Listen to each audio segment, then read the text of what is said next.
네, 안녕하세요. 대한민국 최고의 방송 스픽스 긴급 편성입니다. 저는 오늘 임시 진행을 맡은 민생경제연구소장 임세인입니다. 반갑습니다. 네. 박수 타이밍을 주셔야 되는데. 이재명 대통령 그리고 취임 후에 이제 첫 외교 활동을 이어가고 있는데요. 이제 연일 바쁘게 움직이고 있습니다. 우리 국민께서 연일 뉴스를 보면서 과로를 걱정할 만큼 너무 바쁜 활동을 보내고 있는데요. 네, 근데 여러 가지 면에서 1호기 탑승 전부터 탑승 그리고 외교 활동까지 지난 정권과 너무나 비교된다. 많은 국민께서 이야기를 하고 계십니다. 특히나 영부인의 외교 활동이 매우 눈에 띄고 있는데요. 지난 정부에서의 영부인 외교 활동, 우리 국민들 또 시청자분들은 말씀 안 하셔도 다 잘 알고 계시죠? 쇼핑부터 민간인 탑승 등등 여러 논란이 있었는데 그에 반해 김혜경 여사는 많은 교민들의 환호를 받으면서 외교 활동을 이어가고 있습니다. 네, 관련해서 또 우리 김건희 씨는 지금 현재 우울증으로 병원에 입원하고 있다고 하고 있는데요. 또 연일 녹취 파일 등이 나오고 있습니다. 네, 관련해서 오늘 전문가 두 분과 함께 대담을 나눠보도록 하겠습니다. 자, 김종욱 정치학 박사님 어서 오십시오. 네, 안녕하세요. 김종욱입니다. 네, 아마 처음 보신 분들도 계실 텐데요. 제 더불어민주당의 부대변인인 이지혜 대변인님 오셨습니다. 안녕하세요, 이지혜입니다. 네, 어서 오세요. 환영합니다. 스픽스 몇 번 나왔었어요. 아, 그러셨어요. 그러셨군요. 네. 저랑도 방송 한번 네, 죄송합니다. 제가 진행할 때는 처음 나오셔서 말씀드렸습니다. 예, 저희 많이 응원해 주시고요. 네, 제가 앞서서 이야기를 좀 드리긴 했는데 김건희 씨 관련돼서 이제 이른바 스모킹 건이다라고 하고 있는 육성 파일이 나오고 있습니다. 네, 근데 이거를 경찰이 계속 갖고 있었던 걸로 보이는데 이제 왜 이제야 나왔나? 뭐 자기들 말에 어떨까요? 의하면 네. 올 4월부터 재수사를 했고 50일 만에 발견을 했다라고 성과로 얘기하는데 뭐 이해가 안 되죠. 지금 한 거의 1년 넘게 계속 이 부분을 수사했었고 그 이전부터 따지고 보면 더 오랫동안 수사를 했는데 그걸 모르고 있다가 갑자기 어디서 그걸 구해왔나요? 제가 볼 때는 이미 가지고 있었던 거였는데 그걸 묵히려고 했던 거죠. 묻혀놓으려고 했던 것들을 가지고 다시 갖고 나와서 어찌 보면 검찰은 진짜 정치 검찰이구나라고 하는 것을 스스로 만천하에 밝힌 상황이기 때문에 뭐 이리 했건 저리 했건 제가 볼 땐 명확한 증거가 나온 거잖아요. 네. 주가 조작을 했다는 걸 김건희 자신의 입으로 명확히 밝힌 내용이기 때문에 저는 지금이라도 빨리 구속 수사를 해야죠. 그냥 구속 수사를 하지 않게 되면 증거인멸을 할 우려가 분명하고 부창부수라고 남편도 비아폰 다 삭제하라고 지시를 해서 그거 가지고 지금 3차 그 소환을 받은 건 상황이기 때문에 저는 어떤 형태로든지 국민들 입장에서는 법 앞에 평등해야 된다. 여유가 없어야 된다. 김건희 씨가 명확히 자기 입으로 나온 내용들. 근데 이런 녹취가 한두 개가 아니어서 자기 입으로 한 얘기가 너무 많아서 주가 조작은 자본시장법 위반이라고 하는 아주 중대한 법률 위반인데 그 행위가 검찰에 의해서 무혐의 됐다가 다시 밝혀진 내용이기 때문에 저는 조속히 구속해서 수사하는 게 저는 원칙적으로 맞다고 생각합니다. 네. 그 민주당에서는 아마 입장이 여러 가지로 있을 텐데요. 뭐 어떤 입장이 공식적으로 나온 게 있는지 관련해서 얘기 좀 해주시겠어요? 일단 이제 우리가 지금까지 얘기했던 것이 검사 위의 여사다. 그러니까 이 검사를 쥐락펴락할 수 있는 게 그 김건희가 그 영부인 지위로서 검찰을 좌지우지했다라는 게 지금도 다시 여실히 드러나고 있는 것인데 지난 3년간 검찰이 뭘 했습니까? 아무것도 안 하고 그 혐의가 없다라고 무혐의 처분을 하다가 지금 재수사 1, 2개월 안에 이 녹취 파일이 되고 발견이 되고 이 스모킹 건이라고 하는 것처럼 이 김건희 여사의 혐의점이 아주 분명하게 드러나는 게 지금에서야 밝혀졌는데 이것이 지금 민주당에서는 어떻게 설명을 하고 있냐면 그동안 3년 동안 검찰 수사가 얼마나 왜곡되고 있었는지 여실히 보여주고 있다. 검찰 수사가 뭐 단순한 부실이나 무능이 아니고 너무나도 김건희를 향한 의도적인 특혜다라고 입을 모아서 말을 하고 있는데 정말 지난 3년 동안 이렇게 김건희를 보호하고 감싸려는 이 검찰의 행태가 아까 박사님 말씀하신 것처럼 빨리 재수사가 더 명확하게 이루어져야 되고 더 증거 인멸을 하기 전에 많은 것들을 더 확보해서 이 죄들을 낱낱이 밝혀내야 됩니다. 네. 제가 가지고 있을 거예요. 더 많이 갖고 있다는 얘기가 있죠. 그러니까 검찰이 가지고 있으니까 그걸 숨겼겠지 지금까지. 네, 예. 아무런 증거를 자기가 안 가지고 있었으면 숨길 이유도 뭐가 있었겠어요?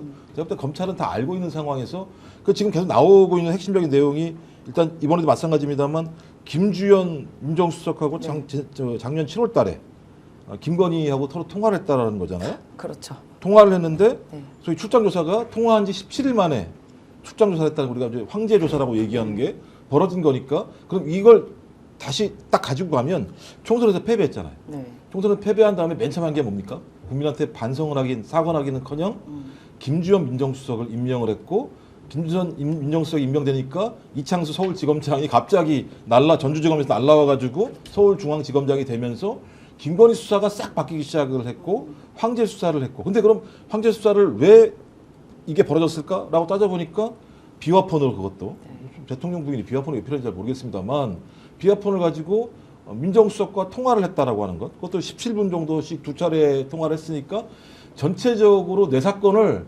당신이 이렇게 풀어나가라고 아마 나름대로 협의가 됐을 것 같고 김주현은 그걸 이행을 했겠죠. 이행을 하나의 과정으로 출장조사로 무마시키고 수사 종결하는 형태로 갔었기 때문에 이 부분은 이제 그 뒤에 또 우리가 좀 얘기하겠습니다만 신부전까지 가면 아직 거의 가관이죠. 김주현이 거의 책사처럼 그러니까 김건희의 심부름꾼처럼 검찰총장과 그다음에 서울중앙지검장에게 지시를 내려서 수사 종결시키거나 명태균 게이트 같은 경우도 축소하거나 은폐하려고 했던 부분들이 나타나기 때문에 제가 볼 때는 이 정도면 이게 나라였나? 이게 검찰인가? 라고 하는 근본적인 질문을 할 수밖에 없는 상황이 돼버렸어요. 맞습니다. 원래는 윤석열 정권이 시작했을 때는 민정수석이 없었어요. 없었다가 이제 갑자기 생겨나서 나온 게 이렇게 뭔가를 은폐하는 것 같고 수사를 약간 조정하는 같은 느낌을 지울 수가 없습니다. 그래서 이게 과연 스모킹 건이 될까 뭐 이런 얘기가 있는데요. 혹시 들어보셨죠? 아니 그래서 아까 지금 말씀하신 것처럼 윤석열이 민정수석실을 스스로 폐지했다가 2년 만에 부활시켰어요. 그러니까 이 대통령실이 사실 김건희 일가의 패밀리 비즈니스의 베이스 캠프로 활약을 했다면 2년 만에 부활한 민정수석실이 김건희를 위한 로펌으로 지금 작용을 한 겁니다. 그러니까 뭐 심우정이든 아니면 이창수든 다 불러가지고 본인의 죄를 덮기 위해서 하나하나 비화폰을 통해서 지시하고 그것을 사건을 무마하는데 사용을 했던 거죠. 근데 이게 이제 말씀을 나눌 때가 됐는지 모르겠지만 우리 심우정 관련해서도 제가 지금 수사기관에 계신 분에게 이 심우정 사건에 대해서 어떻게 생각하냐라고 했더니 지금 다들 자꾸 덮여 있는 것 같은데 심우정 검찰총장 선물 의혹 이게 지금 제대로 수사가 되지 않고 있다라는 얘기를 하는 거예요. 심우정 검찰총장 선물 의혹 아시죠? 선물. 네. 어떤 선물이죠? 이게 네. 23년 뭐 다 알고 계실 것 같은데 좀만 설명을 하자면 보시는 분들은 잘 모르실 수 네. 있으니까 설명 좀 저희랑만 해주세요. 얘기한 거 예, 아니니까. 예. 23년 9월에 네. 말레이시아에서 필로폰을 들여오던 마약 조직이 붙잡혔는데 네. 그때 세관 직원들이 연루됐다는 진술이 확보돼서 조사가 시작됐습니다. 네. 그런데 대통령실에서 수사를 방해했다. 이런 폭로가 이뤄져서 그때 24년에 우리가 24년 8월에 마약 수사 외압 사건 청문회에서 밝혀진 내용에 따르면 그때 당시에 영등포 경찰서 형사 과장이 뭐 백혜룡이었는데 네. 그분이 지금 김찬수라는 분이 또 대통령 비서실 총경으로 가 있었는데 그 사람이 전화가 와서 이 지금 마약 수사 관련해서 브리핑을 할 거냐 이렇게 물어봤고 네. 기자들이랑 약속을 하고 다 브리핑이 잡혀 있으니까 당연히 해야죠 라고 얘기했더니 지금 용산에서 알고 있어서 심각하게 보고 있다라는 얘기를 하면서 그 용산이라는 단어가 그때 한 번 더 그렇죠. 떠오릅니다. 문제가 됐죠. 맞아요. 네. 그래서 그때 당시에 세관 연루 마약 사건을 진두지휘한 사람이 김찬수인데 본인이 갑자기 브리핑도 맡고 용산에서 심각하게 보고 있다라는 이야기를 하면서 지금 본인이 사건을 무마하려고 하는 행태가 기겁을 했다라는 얘기를 그때 당시에 했었었는데 그때 그때 언제죠? 청문회 네, 당시에 조병노 그때 서울 경찰청 경무강도 출석을 했는데 그때 백혜룡에게 전화를 걸어서 브리핑에서 세관 얘기가 나오지 않게 해주는 거냐 이렇게 물어봤다는 거예요. 그러니까 모든 이 마약 수사 관련 윗선들이 이 사건들을 무마하고 브리핑을 하지 않고 밖으로 새어나지 않게 하려고 굉장히 애를 썼는데 그 이유가 용산에서 심각하게 보고 있다라는 것을 전제로 한 거죠. 그렇죠. 근데 그 당시에 왜 그럼 용산에서 심각하게 보고 있냐라고 했을 때 뭐 지금 말해도 되는지 아닌지 모르겠지만 네. 김건희의 관련 측근이 이 마약에 관련해서 연루가 되어 있고 네. 이것을 막아야 된다라고 하는 오더가 바로 심우정 그때 당시에 인천지검장에게 떨어지고 이걸 완전히 은폐를 해야 된다라는 오더를 내리고 네. 네가 이 사건을 잘 은폐하면 나중에 검찰총장으로 영전을 시켜주겠다라는 약속을 했다는 것이 계속 밝혀지는 내용인데 그 연장선에서 심우정이 계속 이 내란 수계를 풀어주고 그리고 계속 사건의 재판을 방해시키고 국민들의 알 권리를 지금 계속 무시한 행태가 지금까지 이어지는 것 자체가 바로 이 마약 수사를 은폐해서 선물로 받은 검찰총장 자리를 계속 지키기 위한 것이 아닌가라는 의혹이 있는 겁니다. 아, 그게 이제 선물로 네. 그러니까 은폐한 대가로, 대가로. 선물로 검찰총장 시켜줬다. 네. 이제 뭐 이런 거잖아요. 이제 그런 의혹이 지금 계속 밝혀지고 있고 조금씩 이제 나오고 있긴 합니다. 그러니까 저희가 네. 이제 그때 매우 놀랬죠. 그렇죠. 뭐 이런 사건이 다 있지? 그렇죠. 너무 이상했죠? 마약 그 좋은 수사를 해가지고 이거 네. 두 번째라는 거잖아요. 사실 영전을 해야 되던 두 번째로인데 상태인데, 갑자기 수사를 하지 못하게 해서 왜 그랬지 봤더니 용산 함영 사건이 돼버린 거죠. 네. 근데 용산 함영 사건이 왜 벌어졌을까? 이것도 이제 앞으로 실체가 밝혀져야 되겠습니다만 적어도 이 정도의 수사를 무마할 수 있으려면 가장 최상위일 거다. 네. 근데 뭐 비서실장은 아닌 것 같고 네. 그럼 윤석열 아니면 김건희 수밖에 없는 상황인데 지금 말씀하신 것처럼 그건 김건희일 가능성이 많이 높다는 거고 이 사건을 그 당시 수사했던 곳이 인천 세관. 세관 네. 이었고 여기에 인천지검장으로 있었던 것이 심우정이었다. 그렇죠. 근데 갑자기 그 심우정이 2024년도 짠 하고 법무차관으로 가다가 네. 다시 검찰총장이 된 거니까 이게 대가성이 아니고서 설명할 수가 있냐. 대부분 인천지검장 하다가 검찰총장 하기가 쉽지가 거의 안 되는 상황. 거의 이례적이라고 이거 하죠. 불가능한 네, 거죠. 네. 그렇다면 이 말씀하신 선물 이걸 선물이라고 설명해야 될지 모르겠습니다만 충성을 보여주고 네. 그 대가로서 본인이 검찰총장에 올라갔다라고 하는 거. 그러니까 이 심우정이 이 문제에 관련해서 본인이 그렇게 책이 잡혀 있으니까 계속 그 이후에 하는 행위도 마찬가지입니다만 이것 때문에 그런 건지 아니면 내란 사건에 연루돼서 그런 건지 알 수 없습니다만 네. 상상 외의 행보를 벌여서 우리가 가장 지금도 공포스러운 게 직시항고 안 한다. 맞아요. 말도 안 되는 행위가 벌어졌던 거라면 저는 포괄적인 개념에서 심우정도 내란 세력의 중심이라고 볼 수밖에 없는 측면이 있는데 그 사건에 말씀하신 그 사건은 마약 사건이라고 네. 하는 희대의 사건으로 우리가 돌아가서 볼 수밖에 없는 거다 이런 말씀을 해주신 것 같아요. 그래서 그렇죠. 희한한 정보예요. 제가 볼 때 맞습니다. 기괴한 정보고. 맞습니다. 그러니까 검찰총장이 2024년에 이제 심우정이 임명이 됐는데 임명되자마자 경호처로부터 비화폰을 받은 게 아니냐라는 의심이 있는 거죠. 지금 상황을 그렇죠. 보면요. 근데 검찰총장과 민정수석이 그렇게 통화할 일이 많을까요? 그것도 비화폰으로? 인사차잖아요. 인사차. 이 비화폰을 갖는 것도 신기하지만 인사할 때도 비화폰을 안 해. 근데 전 놀란 게 인사차 통화를 한 게 그러니까 11분 36초간 통화하고 12분 32초 동안 저는 인사 이렇게 못해요. 길게 하지? 누구랑 인사 야 너 축하한다. 그래. 네. 축하한다는 얘기 12분 동안 하고 다시 또 전화 통화를 받고 왔다 갔다 하지 못하는 네. 거였기 때문에 그리고 또 이 사건도 마찬가지입니다만 그 이후에 예를 들면 또 무혐의 종결되는 사건들이 여러 가지 벌어졌었기 때문에 이것도 김주현이 네. 심우정에게 뭔가를 함용했을 가능성이 매우 높다. 그런데 이상 당시에 있었던 게 명태균 게이트로 지칭되는 내용이었기 때문에 이 부분이었을 것 같다는 생각이 드는데 이게 유사한 게요. 앞에 저희가 얘기했던 소위 김주현과 김건희 통화도 마찬가지인데 네. 비화폰으로 17분 49초를 통화를 했고 그다음에 다시 또 15분 58초를 통화를 했다는 거예요. 대통령 부인과 네. 민정수석이 네. 뭔 잡스러운 얘기가 할 게 많아서 이렇게 예를 들면 17분 49초나 15분 58초를 통화했을 것이며 또 민정수석과 뭐 검찰이 뭐 이런저런 예를 들면 서로 얘기를 할 수 있을지 모르겠습니다만 매우 조심스럽게 할 수밖에 없는 거고 그것도 또 비화폰으로 했다라고 얘기하는 건 숨기려고 했던 내용이 있는 거잖아요. 그렇죠. 근데 숨기려고 했던 내용도 마찬가지입니다만 12분 32초, 11분 36초, 총 24분 8초 동안 통화를 했다라고 하는 거니까 제가 볼 땐 사건 하나 설계하고 어떻게 해결할지를 얘기할 수 있을 만한 충분한 왜냐면 둘 다 전문가이기 때문에 네. 척척 말하면 알거든요. 우리 같이 전문가가 아닌 분들한테 설명하는 게 시간이 많이 걸리는 거지 서로 대강 알면 저희도 방송할 때 짬밥으로 알잖아요. 이렇게 하면서 눈치만 보면 아는 거니까 네. 24분 정도면 제가 볼 때는 명태균 게이트 어떻게 하는지 알지? 그럼 알죠. 이렇게 짤까요? 그렇게 짭시다. 알았어. 근데 제발 확인 좀 해줘. 어떻게 다시 전화해가지고 이렇게 얘기 짰어요. 이렇게 얘기한 게 아닌가. 달리 해명할 방법은 설명할 방법은 없는 것 같아요. 아니 그러니까 숨기는 게 많으니까 사실 의례적인 네. 인사였다라고 네. 하는 성의 없는 답변을 하는 건데 그러니까 우리가 그 12산 내란의 다음 날에 네. 대통령의 안가에서 뭐 법무부 장관이며 이 법 기술자들이 다 모여가지고 그렇죠. 그날에 뭐라고 해명했습니까? 그냥 뭐 자리냐, 연말이라 밥 먹었다 이렇게 그러니까. 얘기한 거잖아요. 내란 다음 날. 아 그렇죠. 네. 내란 다음 날 한가롭게 이 대통령의 안가에 모여서 이런 얘기를 했다는 것 자체가 그러니까 지금 이 정부가 너무너무 숨길 것이 많고 숨길 것이 많다는 걸 드러낼 수 없으니 이렇게 해명도 성의 없이 하는 것이 아닌가라는 생각이 들어요. 아, 근데 저는 김건희 씨가 볼수록 신기한 게 통화를 그렇게 길게 하는 걸 즐기는 것 같아요.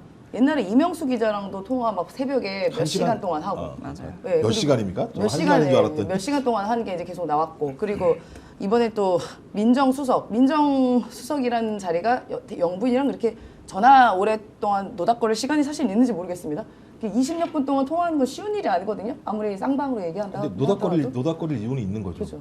노닥거리려고 데리고 온 건데 그 사건을 무마하려고 김주현을 데리고 온 건데 그런 얘기를 안 하면 안 되는 거고. 그러니까 이 비화폰이라고 하는 게 어찌 보면 그러니까 국정 운영과 관련해서 매우 보완적인 사항들을 다루기 위해서 윤석열이라고 하는 그 당시 현직 대통령을 위해서 배포된 게 아니라 김건희를 위해서 배포된 게 아닌가? 그러니까 수천 개가 좀 있다는 거잖아요. 그리고 그렇죠. 얘기 들어보게 되면 김건희 씨가 전화할지도 모르니까 전화 받으라는 얘기도 했다는 거고 또 비화폰으로 위에 사람들하고 통화가 꽤 많이 있었다라는 것이 있었기 때문에 네. 그렇다면 국정을 공동으로 운영했다라고 볼 수밖에 없는 이 정황 자체가 비화폰으로 드러나는 거고 저는 그게 더 재밌을 것 같아요. 나중에 김건희와 비화폰으로 통화한 사람이 만약에 밝혀지게 되면 누굴까? 그 네트워크가 어떻게 벌어질까? 만약에 그 상황 자체가 우리가 상상을 초월하는 어떤 명단들이 나온다고 한다면 뭐 예를 들면 무슨 장관 뭐 국정원장하고 통화했죠. 통화한 게 나온 거니까 네. 이렇게 나오면 야 이건 진짜 국정을 농단한 정도가 아니고 국가를 말아먹었다라고 볼 수밖에 없는 상황이죠. 그렇죠. 그래놓고 병원에 들어가서 자빠져 있으면 문제가 해결되나요? 그러니까 말이에요. 아 저도 이게 계엄이 터지고 나서 여러 가지 비화폰에 대한 논란이 있었을 때 가장 먼저 그러니까 밝혀야 된 건 뭐냐면 김건희 거부터 일단 빨리 압수를 해라. 저게 제일 중요한 거 아니냐라고 이제 주장을 여러 군데서 했는데 일단은 뭐 아직은 김건희 씨의 비화폰에 대해서는 압수가 됐다. 뭐 조사하고 있다는 얘기는 나오고 있지는 않습니다. 근데 아마도 저는 분명히 이 김건희 폰도 아마도 조만간 나올 거다 이렇게 생각을 하고 있는데요.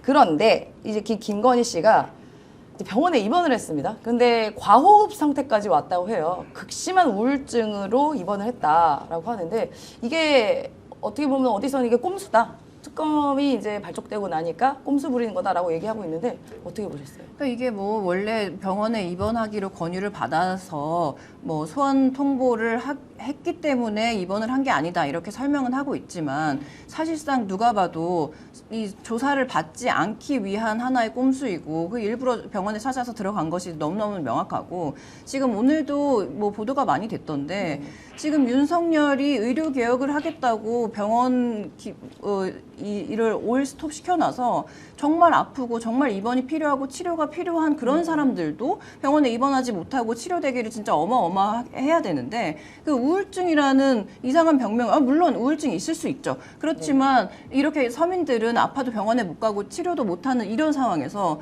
난 우울증이 왔고 과호흡이 있으니까 지금 빨리 입원을 해야 돼 라고 지금 입원을 하고 언제 퇴원할지 모르는 이 상태를 만든 것 자체가 너무너무 큰 특혜다. 그럼에도 불구하고 아파도 이 김건희가 지금까지 저질렀던 만행에 대해서는 우리가 꼭 수사로 밝혀내야 되는데 특검이 소환 조사든 아니면 찾아가서 조사를 하든 김건희를 꼭 수사를 해야 된다라고 생각합니다. 저는 우울증은 이해는 돼요. 아니, 그럴 수 있죠. 권력은 마약 예, 같다고 예. 얘기하거든요. 그러니까 권력을 행사하던 자가 권력을 아무것도 행사하지 못하고 오히려 수사에 내몰리게 되면 뭐 저도 멘붕 같은 상황이 올 수밖에 없는 거죠. 근데 이거 뭐냐면 쥐 잘못이에요. 맞습니다. 남 잘못입니까? 자기가 잘못해서 그런 일이 벌어진 거라면 거기에 응당하게 처분을 받는 게 마땅한데 또 어쨌든 꼼수를 제공한 거잖아요. 병원에 가서 누워 있어라. 네. 자기가 재벌 총수도 아니고 누워 있으면 해결되는 것처럼 얘기하는 건데 저는 이건 최근에 한겨레 보도를 보니까 이거 정보 들어갔을 가능성이 꽤 있다. 그러니까 검찰 라인에 김건희 라인도 분명히 있을 거 아니에요. 네. 그럼 이 내용 자체가 대부분 검찰에서 흘러나왔을 내용들일 수밖에 없잖아요. 그냥 검찰 수사 내용에서 나온 거니까. 그럼 이 내용들이 전달됐겠죠? 그럼 제가 볼 때 김건희가 이 내용들 전달받고 무슨 방법이 있을까 서로 또 의논을 했겠죠. 방법이 뭐가 있어요? 검찰 저쪽으로 검찰은 이미 예를 들면 윤석열의 손에서 다 떠나간 거라면 이 수사는 진행이 될 거고 이 수사를 무마할 수 있는 유일한 방법은 어떤 형태로든지 수사를 회피할 수 있는 뭔가를 만들어내야 되는 건데 당장 할 수 있는 수단이 없잖아요. 네. 하나밖에 없죠. 나 우울증이야. 나 누워 있을래. 밖에는 없는 상황인 거고 이걸 근거로 해서 자기들은 그런 것 같아. 동정심을 유발해내고 말해서 그냥 수사해라 이러면은 야 어떻게 아픈데 수사를 하냐라고 얘기할 것 같고 또 윤석열 행동을 보면 기자 가고 있는데 갑자기 앞에 좀 비켜요. 맞아요. 지지자들 나 보고 있는데 가리나는 식의 얘기니까 여전히 자기를 지지하고 있다라고 하는. 그리고 또 김문수를 지지했던 41% 정도가 김문수에 대한 지지가 아니라 자기의 지지로 이해하고 있는 망상들이 분명히 있기 때문에 네. 저는 이런 방식을 통해서 자기 지지층들을 결집하려고 하는 생각들을 가지고 있다. 진짜 망상이죠. 망상 같은 건데 전 이렇게라도 하지 않으면 생존하기도 어렵겠다는 생각이 들긴 해요. 근데 참 신기한 게 뭐냐면 김건희 씨 집이 아크로비스타인 거는 뭐 전 국민의 대부분이 알 텐데 그 앞에 굉장히 또 좋은 병원이 있습니다. 큰 병원, 대학병원이. 근데 굳이 아산병원까지 과호흡인데 그게 갈 이유도 저는 굉장히 신기하거든요. 그래서 이제 김건희 특검을 서둘러야 된다라는 의견이 더 있습니다. 오히려 좀 꼼수다라고 해가지고요. 그래서 김건희의 소환 어떻게 될 걸로 보세요? 특검에서 소환을 한다 안 한다 뭐 병 치료로 뭐 핑계를 대고 있긴 한데 근데 이제 우리가 이재명 대통령의 새 정부를 맞이했고 특검이 대대적으로 지금 출범을 하지 않았습니까? 네. 그리고 이 김건희의 이 국정농단에 대한 뭐 반드시 수사를 해야 된다라는 국민적인 요구가 엄청 많기 때문에 이것을 수사하지 않고 넘어간다라고 하는 건 있을 수가 없고요. 그리고 우리가 또 계속 김건희가 진짜 아픈지 아니면 병원에서 언제 나올지 그래서 병원에서도 소환 조사가 가능할지 이런 것들을 계속 묻고 그리고 지금 수사가 어떻게 진행되고 있는지를 같이 따져봐야 특검이 그래도 진행이 되지. 그렇지 않으면 우리가 내란 사태에서도 지켜봤듯이 그 기득권을 계속 지키려고 하는 검찰 내부에 뭐 판사 내부에 그런 기득권들이 엄청 꽁꽁 단결해 있기 때문에 지금 이 사건을 뭐 김건희가 아프다 그러니까 동정심을 유발하니까 일단 우리가 넘어가자 이렇게 놔둬서는 안 될 것 같다. 아파도 다 수사해요. 제가 아니, 언제 뭐, 수사 안 했어요? 아니 예전에 뭐 정경심 교수 같은 경우는 그 옥살이하는 중간에 뭐 그렇죠. 디스크가 터져가지고 걷지도 그렇죠. 못하는 상황인데도 뭐 검찰이 그런 거 못 꼼짝도 안 나오겠지. 하지 않았겠습니까? 피도 눈물도 없다 얘기가 나왔는데 왜 김건희에 대해서는 그렇게 관대한지 이거 지켜봐야 될 것 같은데요. 근데 참 신기해요. 제가 아까 앞서 얘기 드린 것처럼 왜 아산병원을 굳이 갔을까요? 앞에 병원 놔두고. 뭐 아는 거기랑 무슨 의사가 관계가 있나요? 있겠죠. 관계가 그렇죠? 그러니까 예전부터 있었으니까 거기 가지. 우리도 웬만하면 그렇잖아요. 제가 이제 뭐 김건희를 봐주려고 하는 게 아니라 네. 내가 잘 아는 의사가 있는데 가고 싶어 하잖아요. 자기 병원과 관련해서는 그런 거 같긴 합니다만 이제 네. 문제는 진짜 과업이래요. 과업 상태도 있다고 지금 보도에 나오고 근데 있습니다. 뭐 소화기내과인가 뭐 소화가 안 돼서 갔다 또 그러는 거잖아요. 그 소화기내과 그런 거 하는 데인가요? 전 잘 몰라서. 지금까지는 뭐 우울증으로 인해서 입원하고 있다. 그리고 뭐 호흡이 과호흡이다. 뭐 이런 얘기까지 나오고 있습니다. 뭐 소화까지는 아직 안 근데 나왔는데. 잘 지냈잖아요. 아니 뭐 이거 40kg 미만으로 몸무게 빠졌다는 얘기도 있던데. 근데 투표 날 보면은 그게 40kg 미만의 몸무게인지 모르겠던데. 제가 좀 근데 잘 제가 눈썰미가 없나요? 매번 봤지만 네. 아프다는 얘기가 막 흘러나와요. 네. 진짜 아픈가? 그러고 좀 이따가 TV에 나오는 거 보면 전혀 아픈 모습이 아니에요. 그러니까요. 반복적이거든요. 그러니까 제가 볼 때- 이 패턴이 여러 번 제가 또 있었어요. 그래서 제가 볼 때는 뭐 이걸 진짜 아파서 그랬다고 볼 수 있을까? 뭐 그건 사실 확인해야 됩니다만 전형적인 방식의 수사 회피로 보는 것이 훨씬 더 타당하지 않을까? 뭐 우울증 증세는 옛날부터 있었다는 얘기가 분명히 있었으니까 네. 뭐 그 하나의 매우 건강하던 사람이 가면 이상합니다만 그런 지병이 있는 사람이면 내가 이 지병이 있다고 얘기하고 가면 되겠지라고 생각할 수 있는 가능성이 있기 때문에 그렇게 봐주는 게 훨씬 더 객관적이지 않을까요? 아니 그렇죠. 현대인이 우울증이 없는 사람들이 어디 있습니까? 그렇죠. 다 너무 힘들고 너무 다 스트레스를 받고 치료는 치료고 수사는 수사다.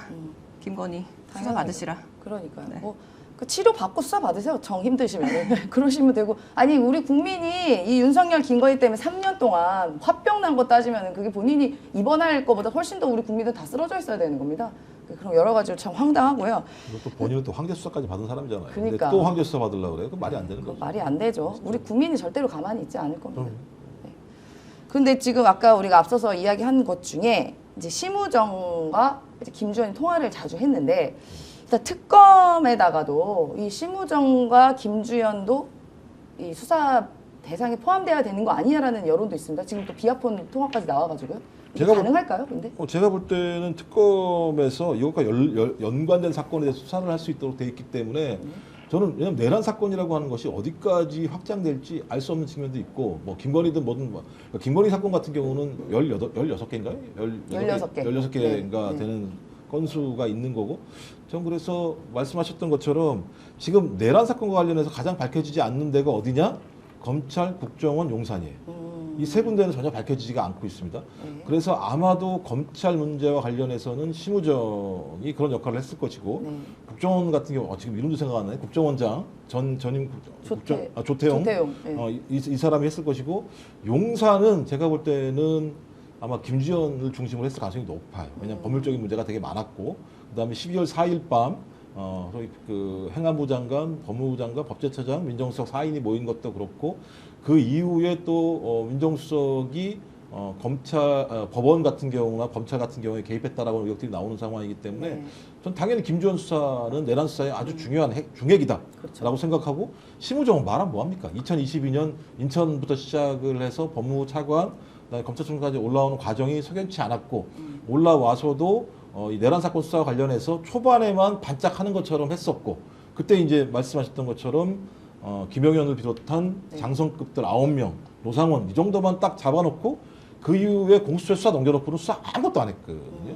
좀 그렇다면 이건 어떤 것처럼 검찰이 이 수사의 확대를 막는 역할을 주되게 해왔다. 그럼 이걸 누가 했을까? 네. 그럼 심우정일 수밖에 없는 상황이기 때문에 근데 그 심우정과 김주현이 또 이렇게 계속 비화폰으로 통화를 했으면 이때만 통화했을까? 그건 알 수 없는 거니까 그렇죠. 그 이후까지 다 수사를 확대해서 용산의 민정 라인이 검찰을 어떻게 휘둘렀는지 그리고 검찰은 거기에 맞춰서 어떤 행위를 했는지를 밝혀내는 건 내란 사건의 실체를 밝히는 중요한 문제이고 또 이 비화폰 같은 경우는 내란 사건이 아니라 김건희와 관련된 가능성이 매우 높기 때문에 당연히 김건희 사건에서도 김주현이 어떤 역할을 했는지 밝혀내야 되는 거죠. 그렇죠. 아니 근데 이게 밝힐 필요성이 너무너무 분명히 있는데 저도 방송 나가서 우리가 지금 메머드급 특검이 발족이 네. 됐다라고 이야기를 몇 번 하긴 했지만 그럼에도 불구하고 지금 오늘만 해도 비아폰 얘기, 뭐 어떤 녹취록 얘기 이런 것들이 막 터져 나온단 말이에요. 근데 171이라는 짧은 시간 안에 아무리 120명이 검사가 붙는다고 하더라도 뭐 그것도 지금 내란 사건, 뭐 김건희 사건 여러 가지 쪼개서 총 120명이잖아요. 그래서 이 모든 것들이 170일 안에 다 이루어질 수 있을지 진짜 너무너무 걱정됩니다. 네. 이거 좀 추가적으로 물론 빨리 끝내야죠. 빨리 끝내고 우리 국민들에게 소상히 이 내란의 밤의 진실이라던가 네. 아니면 김건희의 국정농단에 대해서 다 밝히긴 빠른 시간에 밝혀야 되는데 그럼에도 불구하고 지금 이 특검의 어떤 규모가 이것으로도 부족하지 않나라는 생각은 들긴 들어요. 너무 많은 것들이 얽혀 있어서. 맞습니다. 뭐 메머드급이라고 하긴 하지만 사실 그 수사 인원이 이재명 대표 시절에 수사했던 검사 인력보다 더 적습니다. 맞습니다. 네, 네. 그냥 그렇게 했었고요. 이 사건 자체가 메머드예요. 그러니까 사건이 그거예요. 내란이라는 게 네. 발생할 거라고 생각을 했어요. 그리고 대통령 부인이 16건이라 관련되는 사건, 잘못을 저질렀을 거라고 상상을 했겠습니까? 그다음에 최혜병 사건은 진짜 말도 안 되는 내용들이잖아요. 맞습니다. 그러니까 맞습니다. 우리 군인들이 가서 생명을 잃었는데 그 생명을 잃은 과정에 대한 원인을 밝히는데 그걸 무마하려고 했던 그러니까 생명을 완전히 경시하고 권력을 위해서라면 뭐든지 할 수 있다는 걸 보여준 사건인데 이런 메모드 사건에는 당연히 메모드하기엔 수사기관, 수사관들이 검사들이 관여해서 그 내용의 실체를 밝혀야 앞으로 내란도 벌어지지 않고 대통령 부인이 국정도 농단하지 않고 그다음에 최혜병 같은 억울한 죽음도 발생하지 않는 거죠. 맞습니다. 우리 시청자분들께서도 여러 의견을 주셨는데요. 일단 뭐 팬게드님이 일반인도 아프다고 봐준 적 있냐 이랬고요. 베리님도 엄살 부리는 거 다 아는데 절대 봐주면 안 됨. 그러면서 앵무새님도 재밌는 얘기 하셨는데 김건희 전 남편이 산부인과 의사인데 거기가 아산병원이다. 뭐 이런 얘기도 네, 댓글로 남겨주셨고요. 어디까지가 실체고 어디까지가 거짓인지 알 수가 없으니 아니, 댓글에서 나오는 얘기입니다. 근데 이렇게 나오는 의혹들이 사실 네. 또 나중에 가면 진실을 밝혀지는 경우가 너무 많아가지고 맞아요. 네, 허투루 들을 수는 없습니다. 맞습니다. 그리고 베리님이 지멋대로 못하고 살게 생겼으니 아프겠지 이렇고 네, 다 우울증 있어도 참고 산다 우리들은 뭐 다양한 이야기들을 해주면서 참고 산다. 네, 우리는 참고 산다 이야기 해주셨고요. 네, 다양한 얘기. 그러니까 국민들이 당한 거에 비하면 뭐 그렇다 뭐 이렇게 이제 뒤에 얘기 조금 얘기를 못 드리겠고요. 네, 다양한 의견, 다 우리 국민 다 비슷한 생각이실 겁니다. 지금 김건희 씨가 대학병원, 그것도 가장 상급 병원이잖아요. 그쵸. 거기에 어떻게 보면 특혜로 입원한 거 아니냐라는 의혹도 있고, 우리 국민들은 너 때문에 살기 죽겠는데 너는 그 편하게 황제 입원하고 있냐라는 그런 다양한 의견을 주셨습니다. 네, 자, 그래서 이게 이제 검찰이 너무나도 여기는 봐주기 수사, 어딘가는 지나치게 수사했던 것들이 이제 문제가 된 거잖아요. 그러니까 기소 편의주의인 거죠. 지들 마음대로 예를 네. 들면 나쁜 놈은 그렇죠. 아니 나쁜 놈이 아니죠. 자기에게 잘못하는 놈들이나 권력이 요구하는 사람은 탈탈 털어가지고 없는 죄 만들어서 맞습니다. 기소하고 네. 아닌 사람은 끝까지 황제 수사해가지고 무혐의로 종결시키고 네. 거의 도깨비 방망이죠. 도깨비 방망이. 맞습니다. 세상에. 김건희 건에 대해서는 이렇게 스모킹 건이라고 하는 뭐 수익 주기로 했다, 이런 파일도 있었는데 검찰이 덮은 것으로 의심이 되죠. 관련해서 제가 이게 잠깐만 좀 말씀을 드리고 갈 게 있는데요. 저희가 오늘 오전에 검사를 검사하는 변호사 모임, 네, 이제 오동현 상임 대표와 저희 민생경제연구소 그리고 많은 의원님들께서 같이 이제 기자회견을 했는데요. 바로 이 검찰의 이 정치 행태, 정치 수사에 대한 것입니다. 제가 간단히 보여드리면요.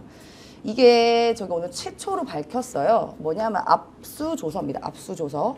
여기 보이시죠? 압수조서. 여기 보이면요. 압수조서가 무엇이냐라고 하면 수사기관, 그러니까 검찰 또는 경찰이죠. 수사기관이 압수수색, 검증을 통해 확보한 물건과 그 경위, 일시, 장소, 관련자 등을 상세하게 기재한 문서입니다.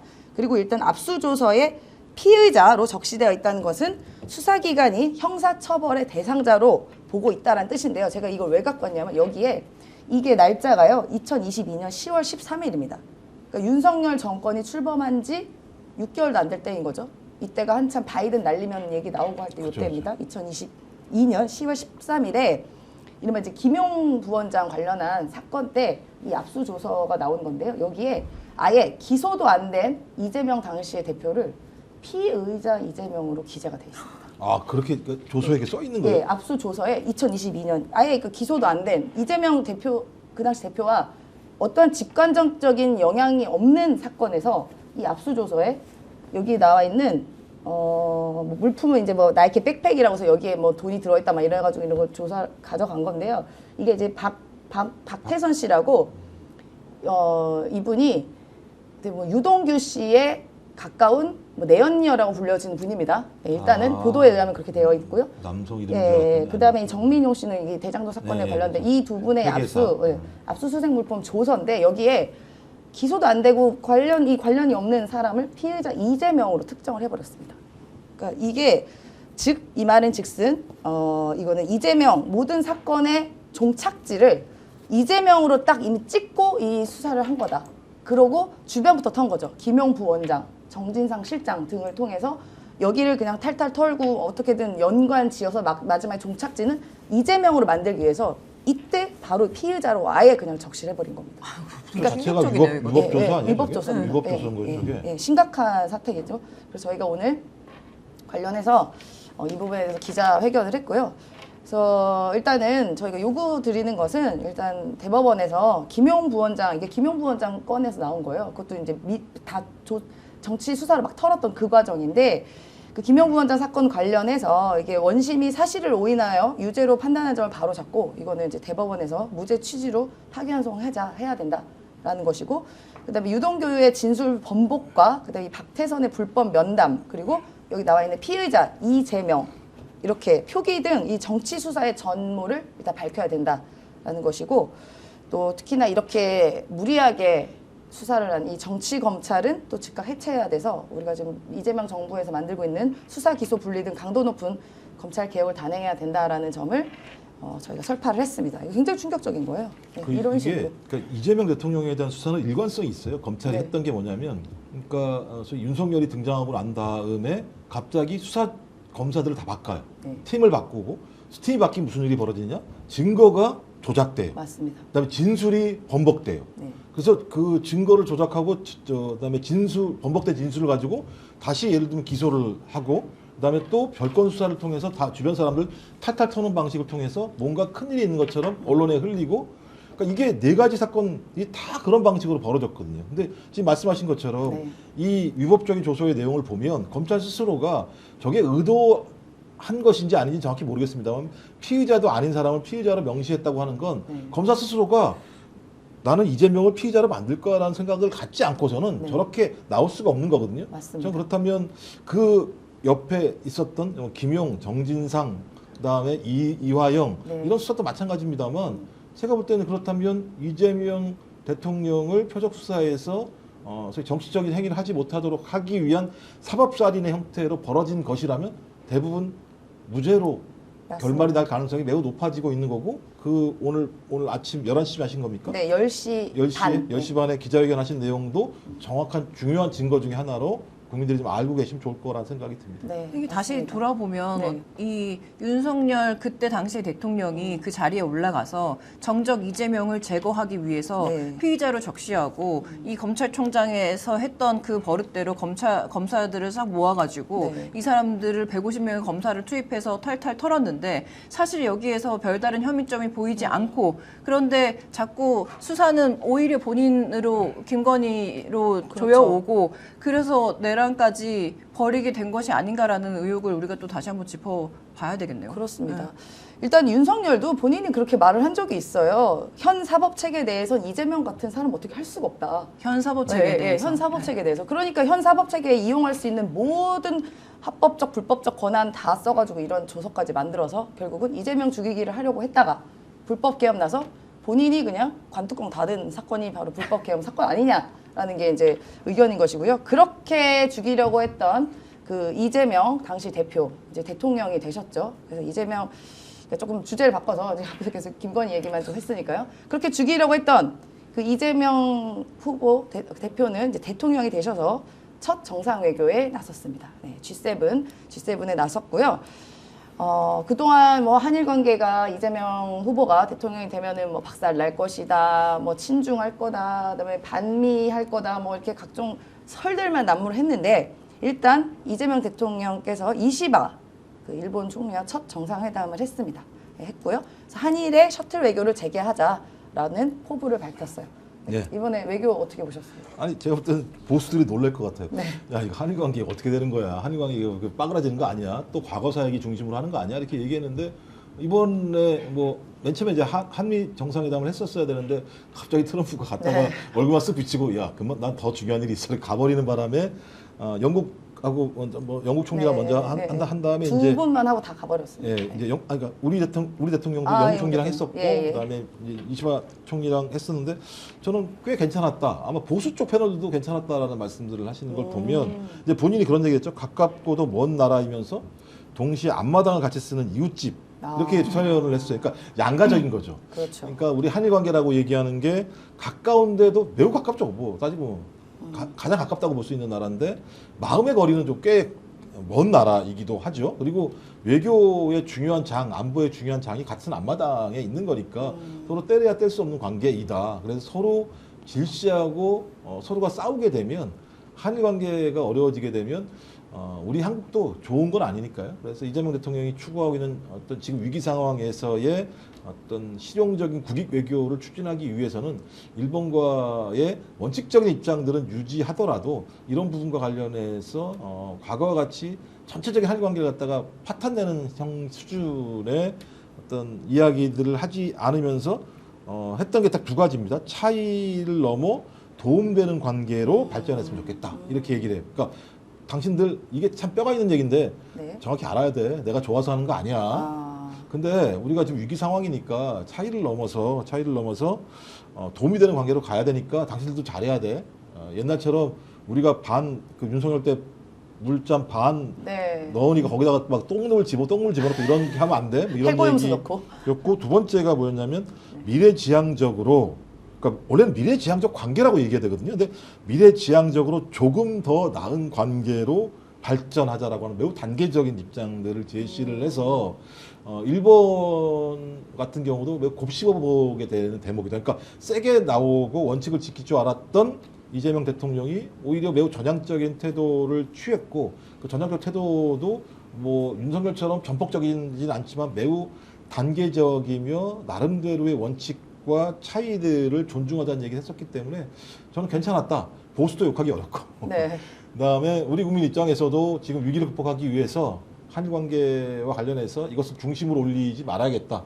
왜냐하면 최근에 민주당 같은 경우도 내란 문제나 이런 문제가 중요하긴 합니다만 민생 회복 문제가 가장 중요하기 때문에 그런 문제에 대해서 민주당의 진정성, 그다음에 이재명 정부의 진정성을 보여야 된다는 측면 때문에 로키가 좀 있었던 측면이 있거든요. 그래서 지금 이재명 대통령은 모든 것을 민생 회복이라고 하는 곳에 올인하고 있다라는 생각이 들기 때문에 좀 이런 점들을 국민 여러분께서 많이 좀 이해해 주셨으면 좋겠다 이런 생각이 듭니다. 네, 보니까 지금 이게 1박 3일 일정이에요. 사실 1박 3일 일정이면 비행기에서 이제 이틀 보내는 거고 만 하루 정도로 이제 외교 활동을 하는 건데 보니까 뭐 인도 총리, 캐나다 총리, 뭐 다수의 총리들과 뭐 확대 세션까지 쫙 지금 외교 활동을 하고 있는데 어떻게 보셨어요? 외교 활동? 일단 이제 우리 정부에서 입장을 낸 것이 국제사회에서 민주한국이 돌아왔다라는 메시지를 각인시켰다라고 네. 했는데 저는 사실 이 오늘 20명 가까이 같이 사서 정상들이 사진을 네. 찍은 걸 보고 어떤 생각이 들었냐면 이 캐나다 총리 이외에는 거기 서 있는 모든 총리들이나 대통령들 대부분이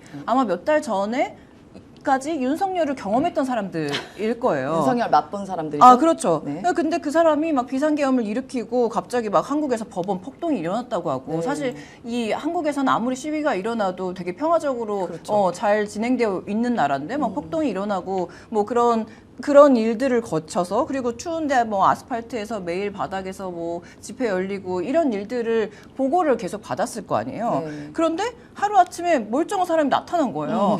심지어 그냥 민주적인 방법으로 헌법의 질서에 네. 의해서 다시 대통령으로 선출된 분이 지금 여기 각국 정상과 어깨를 나란히 하고 웃으면서 사진을 찍고 있는 게 저는 진짜 놀랐을 것 같아요. 그 사람들 입장에서 보면 몇 달 전까지만 해도 네. 윤석열이었는데 그렇죠. 갑자기 이재명이 나타나가지고 저렇게 정상적인 외교를 펼치고 있다라는 게 우리나라에서는 가능한가? 전 세계 역사적으로 가능했나? 저 사람은 도대체 무엇인가? 라는 생각 그냥 한 것 같아서 진짜 이 민주주의를 각인시켰다라는 말이 정말 맞는 것 같다라는 것이 하나였고 두 번째로는 이재명 대통령의 얼굴을 보여준 것만으로도 그리고 지금 이제 김혜경 여사의 외교 내조 또 각광을 받고 있는데 네. 그런 것들을 정상들이 경험하는 것만으로도 아 진짜 대한민국이 민주주의 국가가 돌아왔구나라는 네. 것 그리고 이 나라가 이렇게 건강한 질서를 가지고 있는 나라기 때문에 앞으로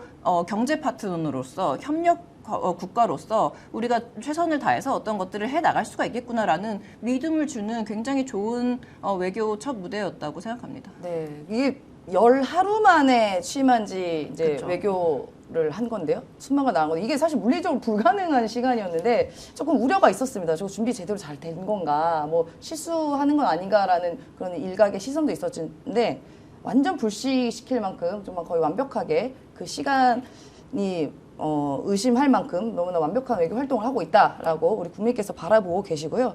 특히나 이제 저희가 또 관심 있는 것이 또 영부인 활동 아닙니까? 영부인 활동. 우리가 지금 앞서서 쭉 김건희 씨 관련돼서 얘기를 했지만 이게 모든 시작과 끝은 이제 김건희로 시작돼서 김건희로 끝난 것처럼 과연 김혜경 여사의 활동에 대한 또 관심이 또 그와 대조적으로 또 많이 있었는데요. 김건희 씨와 대조적으로 패션 외교 뭐 김건희 패션 외교 했다라고 하는데 우리 김혜경 여사님 거의 단벌 신사더라고요 보니까. 그래요? 네, 단벌 신사예요? 거의 한복 빼고. 네, 아무리 단벌일까. 아니 근데 그러니까 맞아요. 대조적으로, 그 네. 비행기 탈 때 네. 입었던 그 복장을 그대로 네. 또 다른 데서 또 입고 나타나주기도 했었었는데. 그거 굉장히 좀 불편해 보이던데 어쨌든. 그래요? 네. 저는 그런 걸 제가 이렇게 그런 뭐 의상 이런 거에 별로 관심이 네. 없어서 잘 보지도 못하는 상황이고요. 네.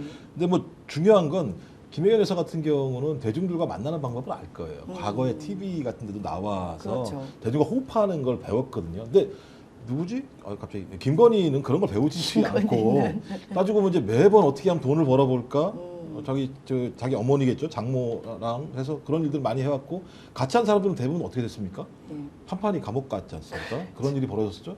근데 이제 김혜경 여사 같은 경우는 주로 과거에 방송을 나오면서 대중과 소통할 줄 알고 근데 중요한 게 앞에 나서지 않는 스타일인 것 같아요. 그렇죠. 뒤에서 내조하고 그다음에 남편 뭐 대통령 그러니까 뭐 남편이겠죠. 그 이전에는 남편이 하지 못하는 역할들을 조용히 뒤에서 받치는 스타일의 역할을 해왔고 뭐 이게 우리나라만의 특징일지 모르겠습니다만은 배우자 같은 경우는 좀 나서기를 좀 좋아하지 않는 또 이 또 문화 같은 문화가 게 있죠. 있어요. 네, 그래서 일부에는. 전 거기에 매우 적합한 좀 행보를 하고 있고 아마 제가 무슨 행사인지 제가 좀 체크 못했는데 오늘 처음으로 단독 그 영부인 행사를 했다라는 얘기를 들었습니다. 오늘 처음으로. 네. 당연히 그렇죠. 대통령이 할 수 없는 부분도 분명히 있고 또 대통령 부인이 해야 될 영역이 분명히 있기 때문에 그런 영역들을 잘 찾아서 어찌 보면 그 뭐 대통령은 태양 같은 거라고 얘기하면 태양 아래는 또 그늘이 분명히 있습니다. 그 그늘진 곳은 춥고 사각지대가 분명히 있거든요. 그런 부분들을 좀 잘 찾아서 그런 힘든 분들한테 조용히 손을 내밀 수 있는 대통령 부인의 행보를 한다면 워낙 난장질을 해놔가지고요. 좀 뭘 해도 잘할 거라는 생각이 들긴 합니다만 네. 그래도 김혜경 여사는 본인이 지금까지 해왔던 어떤 성남시장 부인으로서, 그다음에 경기도지사 부인으로서, 그다음에 당대표 부인으로서, 국회의원 부인으로서, 그리고 지금은 대통령 부인으로서 역할을 오랫동안 해왔었기 때문에 저는 뭐 충분히 큰 논란 없이 훌륭하게 잘 해낼 거라고 생각을 합니다. 그리고 저는 네. 좀 패션 외교를 적극적으로 할 필요가 있다고 생각하는데 네, 그렇죠. 사실 어떤 정권이나 어떤 나라에서 정권 초기든 중간이든 이 해외 순방 뭐 이런 이 이벤트를 겪으면서 패션 외교가 굉장히 각광을 받아요. 그리고 이 영부인이 어떤 뭐 색깔을 입는지 네. 어떤 걸 착용했는지 뭐 양국 간의 관계에 어떤 상징성을 보여했는지 이런 것들도 굉장히 중요한 메시지고 그리고 또 김정숙 여사의 그때 보면 네. 뭐 한산 모시로 만들어진 옷을 입고 갔다던가 아니면 우리나라의 어떤 중소기업 제품을 착용했다던가 뭐 이런 것들이 하나하나 화제가 되면서 그 산업에 대해서 좀 발전이 되는 부분도 있고 그리고 외교적으로 뭐 색깔이든 뭐 패션이든 그런 메시지를 주고받으면서 그것도 하나의 외교적인 성과를 이룰 수가 있는 것이거든요. 그런데 우리가 너무 김건희를 3년 동안 겪었기 때문에 그렇죠. 그냥 그 그 패션 자체가 너무 본인이 돋보이려고 하는 그러니까 본인이 예뻐 보이려고 하는 비싼 것을 착용했다고 하는 것을 남에게 보여주려고 하는 그런 것들을 우리가 마주했기 때문에 3년 동안 그래서 이제 뭐 영부인 패션에 대해서 약간 뭐 비교하고 거부하는 듯한 분위기로 갈 수는 있는데 저는 그건 바람직하지 않다고 봅니다. 김혜경 여사가 분명히 이 지금 외교 내조를 너무너무 잘하고 있는 상황에서 패션 외교에서도 좀 각광을 드러냈으면 좋겠다라는 바람이 있어요. 네, 맞습니다. 그러니까 비행기 타기 전부터 이제 타고 또 외교 활동을 할 때까지 너무 비교가 돼가지고 우리 국민께서 이제야 정상 외교의 격을 찾았다. 특히나 이제 영부인 외교가 이제야 품격대로 흘러간다라는 이야기를 하고 있습니다. 기억하시겠지만 김건희 씨 같은 경우는 순방 가가지고 쇼핑하다가 또 그 경호원 대동에서 쇼핑하다가 또 딱 걸렸죠. 현지 언론에 딱 걸린 일도 있었고 민간인 대동에서 비행기를 탔고 또 한 번은 본인 남편이 이제 대통령 윤석열 그다음 내란숙의 피의자에게 뭐 저기 나가 손짓하고 뭐 내려 막 이렇게 했던 여러 장면이 떠오르더라고요. 그래서 더더군다나 이렇게 김혜경 여사의 이런 활동이 더 각광받는 거 아닌가 싶습니다. 막 비교되는 면이 너무 몇 달 전에 있었다 보니까 오히려 더 이제 부각이 되는 그렇죠. 그런 효과가 있는 것 같아요. 네, 그래서 어쨌든 이 정상 외교라고 하면 성과가 일단 제일 중요합니다. 그래서 이번에 이제 첫 정상 외교에 이제 시작을 했는데요. 사실 첫 술에 배부를 수는 없죠. 근데 너무 또 여기서 많이 알리고 있고 특히나 민주주의를 극복한, 민주주의를 살려낸, 유지한 우리 대한민국에 대한 극찬을 아끼지 않았습니다. 저는 인상적인 장면이 마크롱 대통령이죠. 프랑스 마크롱 대통령이 이재명 대통령 보고 이렇게 윙크를 이렇게 하더라고요.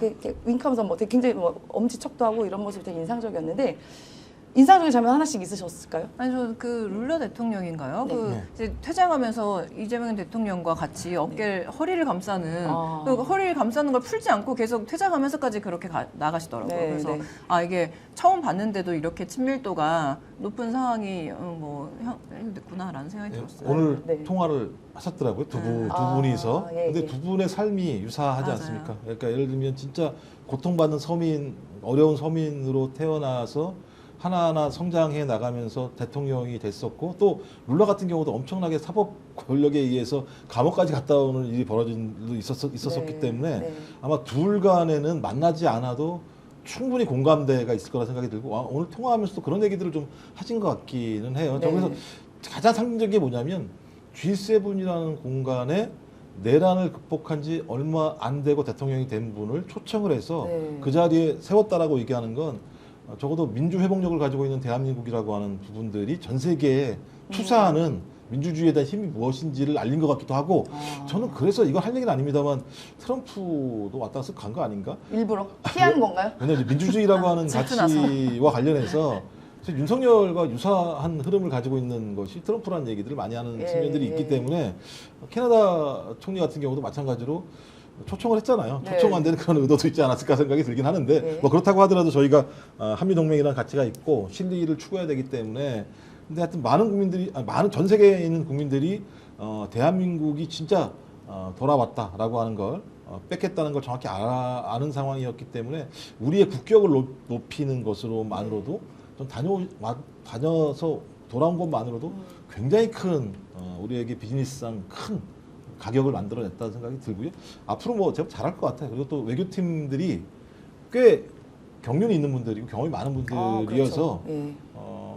대신 이제 워낙 지금 상황 자체가 어려운 상황이고 위기 국면이어서 이거 극복해가는 과정이 쉽지는 않겠습니다만 뭐 이재명 대통령과 외교안보 참모들을 좀 신뢰하고 국민들이 전폭적으로 지지하신다면 조금씩 더 큰 성과들이 나타나지 않을까 생각을 합니다. 맞습니다. 이게 대통령이 이제 뭐 내치와 외치가 있는데 사실 어떻게 보면은 이 외치는 대통령만 할 수 있는 거잖아요. 예, 그러다 보니까 이 외교 활동에 대해서 우리 국민께서 큰 관심도 있지만 이 외교 활동 때문에 국격을 떨어뜨릴 때는 굉장히 창피해하다가 또 국격이 올라갈 것 같으면 굉장히 또 자부심을 갖는 그런 일들이 비일비재한데 그동안 이제 우리 국민께 많이 고생하셨다. 그동안 우리 국격 떨어지는 모습을 3년 동안 지켜보다가 이제 완전 정상으로 돌아가는 것에 대해서 이제 고생하셨고 이제 좀 좋은 것만 보셨으면 좋겠다라는 제가 개인적인 바람도 한번 가져봤습니다. 네, 근데 이재명 대통령 그 내외분이 이제 아마 오늘 새벽인가요? 이제 아마 오실 텐데요. 아마 많은 국민께서 끝까지 아마 응원해 주시고 계실 거다라고 생각을 합니다. 예, 그래서 일단 뭐 저희가 이런저런 얘기를 한번 나눠봤는데 중간에 한번 제가 잠깐 광고 한번 보고 가겠습니다. 예. 저희 스픽스가 준비한 공동구매 선착순 특가 두 번째는 바로 제철 과일 세트입니다. 네, 남녀노소 누구나 좋아하는 과일들로 일단 구성을 했습니다.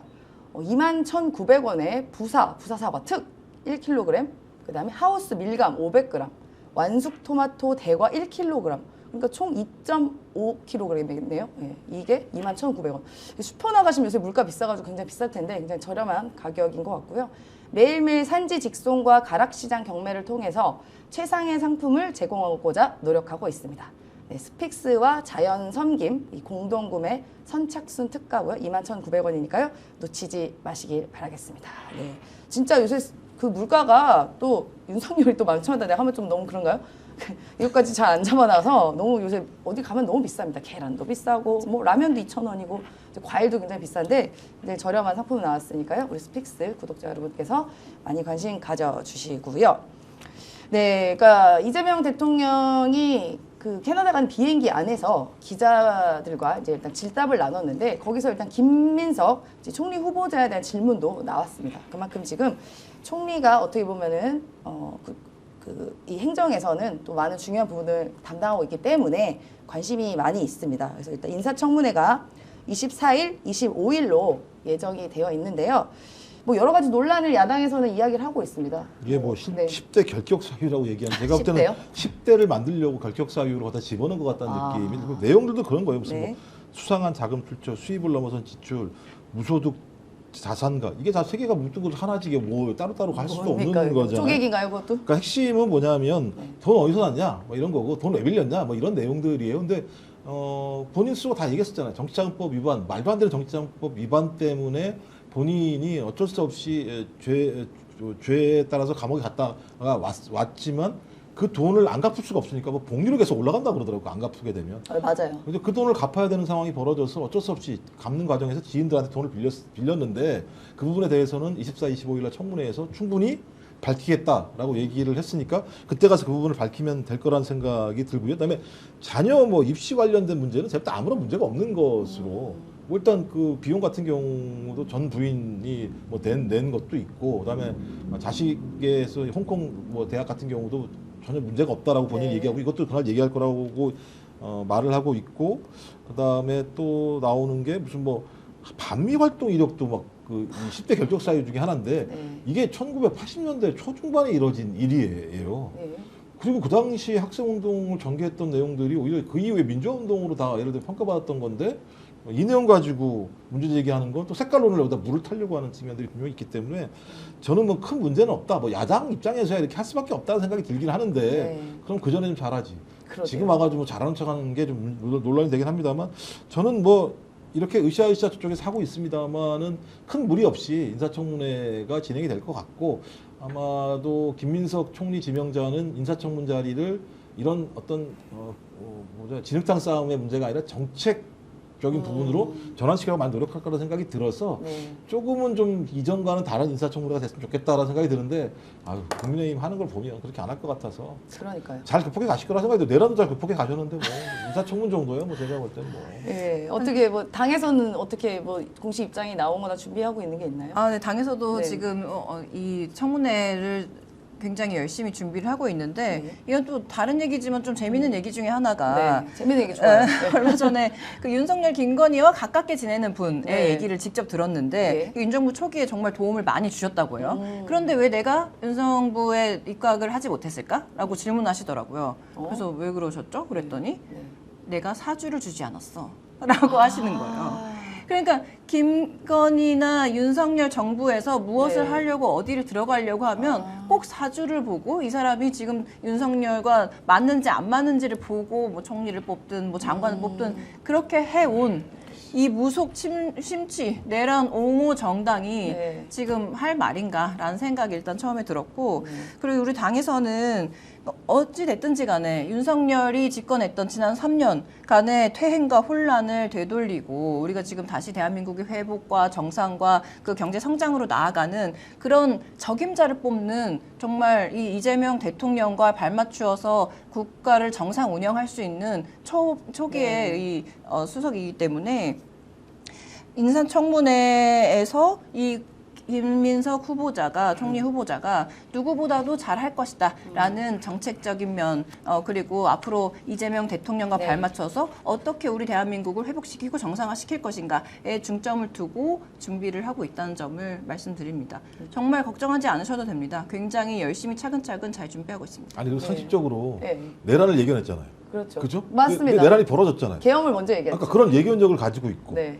실제 내란이 벌어지고 난 다음에 이재명 그 당시 당대표를 중심으로 김민석 수석 최고위원들이 네. 내란을 하나하나 차근차근 극복해 나갔고 예행 연습도 했대요.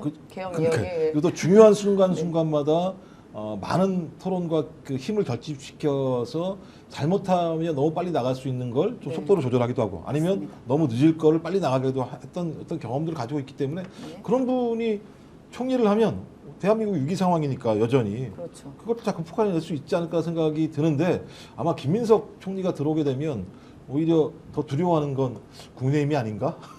이런 생각이 들어요. 두려워서. 두려워할 수 있죠. 왜냐하면 일을 잘하는 게 가장 두려운 거 아니겠어요? 야당 입장에서야.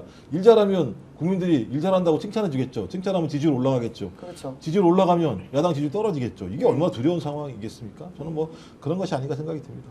그렇습니다. 그래서 뭐 사실 모든 인사청문회도 그렇지만 특히 윤석열 정권에서는 너무나도 비리들이나 불법이나 뭐 사실 자질이 안 되는 사람들이 너무 많아가지고 국민의힘은 이 김민석 국무총리 후보자에게 이런 말 할 자격은 있냐?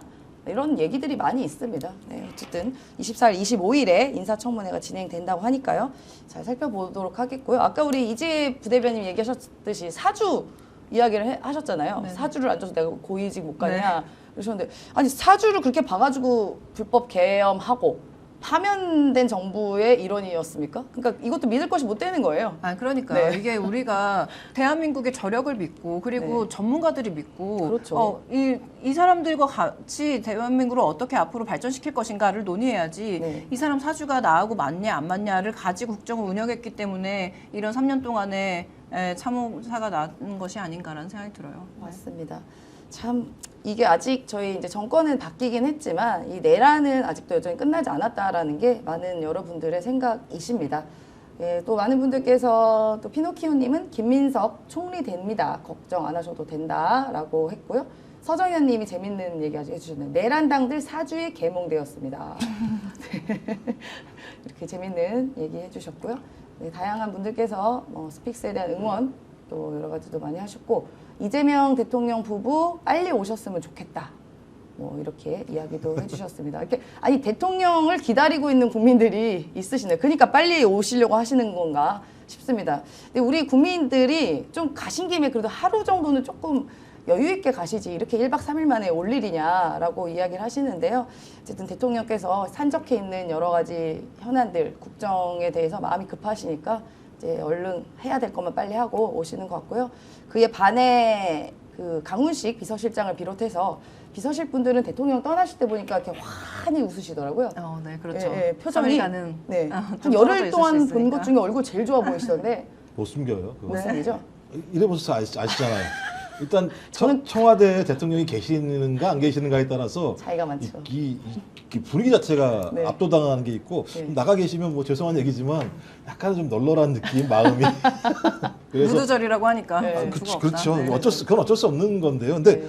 너무 빨리 달려가긴 했고 빨리 달려갈 수밖에 없는 상황이기도 했고 오죽하면 밤 11시 넘어가지고 특검을 발표할 정도의 맞아요. 상황이지 않습니까? 네. 그러니까 그만큼 대통령은 절박하다는 시그널을 계속 주고 있는 거고 네. 그 절박함들을 이해한다면 저는 뭐 강훈식 그다음에 강유정 이 두 분 네. 같은 경우 힘든 건 아시겠습니다만 어쩔 수 없는 즐거운 행보라고 생각을 하시고 좀 시간이 지나서 상황이 되면 네. 대통령도 사람인지라 좀 쉬게 해주지 않겠어요. 휴가도 좀 보내주고 네. 그 전까지는 제가 볼 때는 좀 고생길일 것 같다 이런 생각이 듭니다. 네, 맞습니다. 지금 또 인수위 없이 출발한 정부다 보니까 뭐 해야 할 일 산적하고 또 지난 정부에서 아예 일을 못하게 그 무덤을 소위 무덤을 만들어놨기 때문에 굉장히 대통령실에 계신 분들이 거의 살을 깎는 심정으로 일을 하고 있다고 합니다. 그래서 일단 대통령께서 이제 오늘 새벽인가요? 그때 돌아오실 텐데요. 일단 강훈식 실장님께 위로의 말씀을 전하면서 네, 우리 국민들은 덕분에 더 많이 편안하고 행복하다는 그런 점,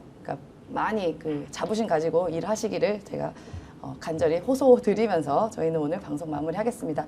네, 저희 스픽스 시청해주신 긴급 편성 시청해주신 분들께 감사의 말씀 드리면서 오늘 두 분 말씀 잘 들었습니다. 네, 저희 또 내일에도 꼭 찾아와 주시길 바라겠습니다. 오늘 고맙습니다. 오늘 방송 어떠셨습니까? 마음에 들었다면 구독, 좋아요로 스픽스를 응원해 주십시오. 여러분들의 구독, 좋아요는 가장 큰 힘이 됩니다. 스픽스 구독, 좋아요